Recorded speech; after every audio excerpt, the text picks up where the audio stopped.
Meus irmãos e minhas irmãs, paz e bem. Com a leitura de hoje, nós concluímos o ciclo de Elias que nós estamos escutando desde quando nós voltamos ao tempo comum. E é um personagem muito importante para o Antigo Testamento, portanto, para a história da salvação.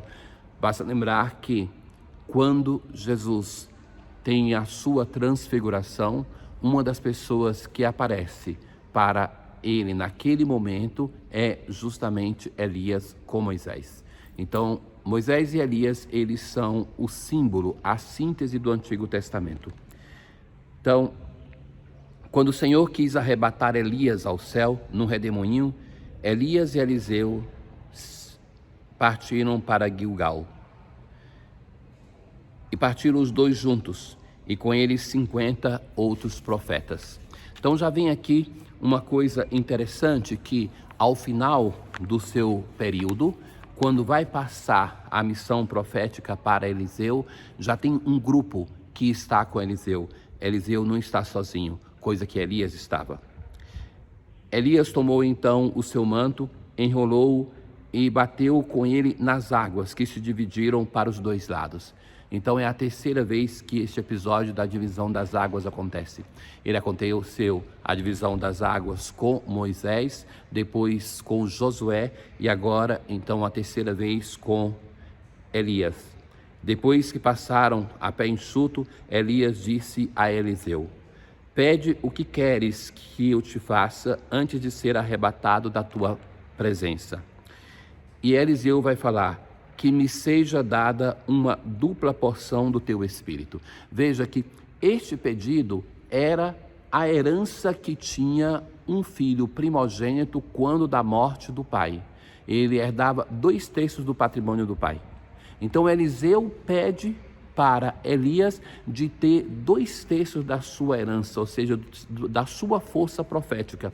E Elias vai responder que se ele vê ele sendo levado aos céus, então seria a confirmação, porque de fato a tradição dizia que se o herdeiro visse aquele que está morrendo sendo levado por Deus, então que seria uma confirmação que a sua herança seria entregue, que ele teria o seu pedido acolhido.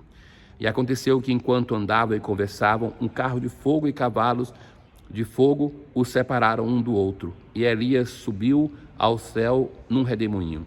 Eliseu o via e gritava: meu pai, carro de Israel e seu condutor.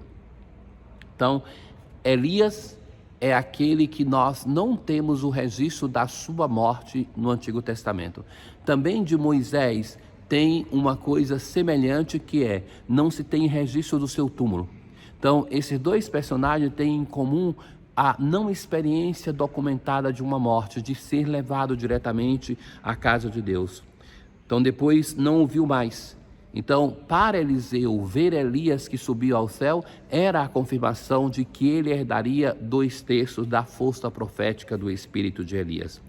E tomando as vestes deles, rasgou-as em duas. Em seguida, apanhou o manto que Elias tinha deixado cair e, voltando sobre eles, sobre seus passos, estacou à margem do Jordão. Então, o manto de Elias era herdar de Elias a força profética. Eliseu vai ser agora o grande profeta de Israel. É ele que vai conduzir o seu povo. Tomou então o manto de Elias e bateu com ele nas águas, dizendo: onde está agora o Deus de Elias? E bateu nas águas, que se dividiram para os dois lados, e Eliseu atravessou o rio. Então, pela 4ª vez, alguém divide as águas, e agora é Eliseu no início do seu ministério, depois de ter herdado a força profética de Elias.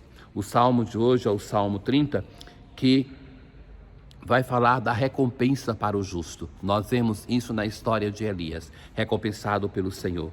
Como é grande, ó Senhor, vossa bondade, que reservastes para aqueles que vos temem. Na proteção de vossa face os defendeis, protegendo-os contra as línguas maldizentes. Amai o Senhor Deus, seus santos todos, ele guarda com carinho os seus fiéis, mas pune os orgulhosos com rigor. Na aclamação ao Evangelho de hoje, Quem me ama realmente guardará a minha palavra, e meu Pai o amará, e a ele nós viremos. É a advertência que Jesus faz no capítulo 14 de São João, que não basta um sentimento para dizer que ama Jesus. Quem o ama, observa os seus mandamentos e sabe que, assim fazendo, que Deus vai habitar nele. Hoje no Evangelho, nós escutamos aquele texto que escutamos todos os anos na quarta-feira de cinzas, aonde Jesus faz um discurso a respeito de 3 práticas que são fundamentais na vida cristã. Então, se introduz com uma premissa que é válida para todo o texto. Ficai atentos para não praticar a vossa justiça na frente dos homens só para serdes vistos por eles. Caso contrário, não recebereis a vossa recompensa. Atenção, Jesus aqui não está fazendo uma recomendação para a prática, porque a prática já se supõe que está sendo feita, mas de mudar o coração com a qual é feita esta prática. Ora, vejam, meus caros, durante todo o Sermão da Montanha, desde o início, com as bem-aventuranças e nos textos que nós ouvimos nesses dias, Jesus adverte para uma coisa: não basta somente a prática legal externa, mas sim que é preciso colocar o nosso coração, um coração transformado que busca naquilo que nós fazemos uma semelhança com Deus, ser a Ele agradável. Então agora Jesus vai tecer o comentário precisamente sobre 3 coisas. Por isso, quando deres esmola, não toques as trombetas diante de ti, como fazem os hipócritas nas sinagogas e nas ruas, para serem elogiados pelos homens. Essas 3 práticas que Jesus vai comentar, elas estabelecem uma relação de amor com 3 pessoas fundamentais da nossa vida. Jesus começa justamente da esmola, porque me coloca em relação de amor com o meu irmão. Talvez seria mais fácil para nós pensar que começasse com a relação com Deus, a oração, mas não, Jesus começa da esmola. Jesus sabe que se não sou capaz de amar o irmão que vejo, não serei jamais capaz de amar o irmão que não vejo. Então, por isso a recomendação de Jesus, que quando deres esmola, que não se perca o dom que você está fazendo na busca de se amostrar, de ser reconhecido pelos homens, como fazem os hipócritas nas sinagogas. Hipócrita é a palavra que vem de máscara. Então, aqueles que são falsos, que se fingem de santos diante do povo de Deus das sinagogas. Em verdade vos digo, eles já receberam a sua recompensa.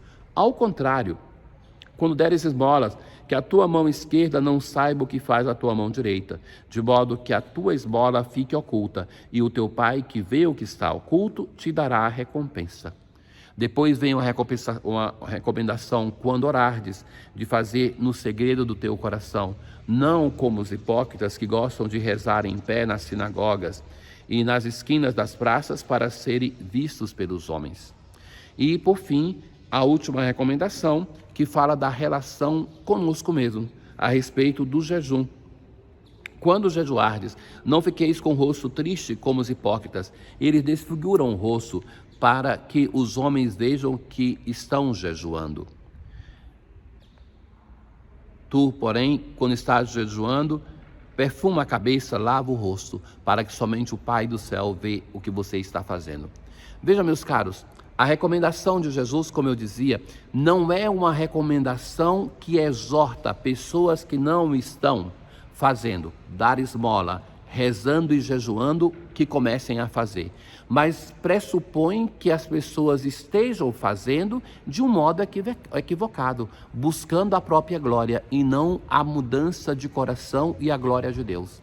Então, para muitos de nós, o discurso é ainda anterior a isso, que é uma exortação a que essas 3 dimensões não podem ser esquecidas no nosso caminho de conversão. Muitas vezes, quando pensamos a conversão, como se fazer para servir a Deus, nós pensamos em tantas outras coisas. O Senhor nos indica um caminho preciso a ser seguido. Hoje, na oração que está sobre as oferendas, nós assim rezamos: ó Deus, que pelo pão e vinho alimentais a vida dos seres humanos e os renovais pelo sacramento, fazei que jamais falte este sustento ao nosso corpo e à nossa alma. Precisamos do alimento para o nosso corpo e para a nossa alma que o Senhor nos dá. Tenham um bom dia. O Senhor esteja convosco, Ele está no meio de nós. Abençoe-vos, o Deus Todo-Poderoso, o Pai, o Filho e o Espírito Santo. Paz.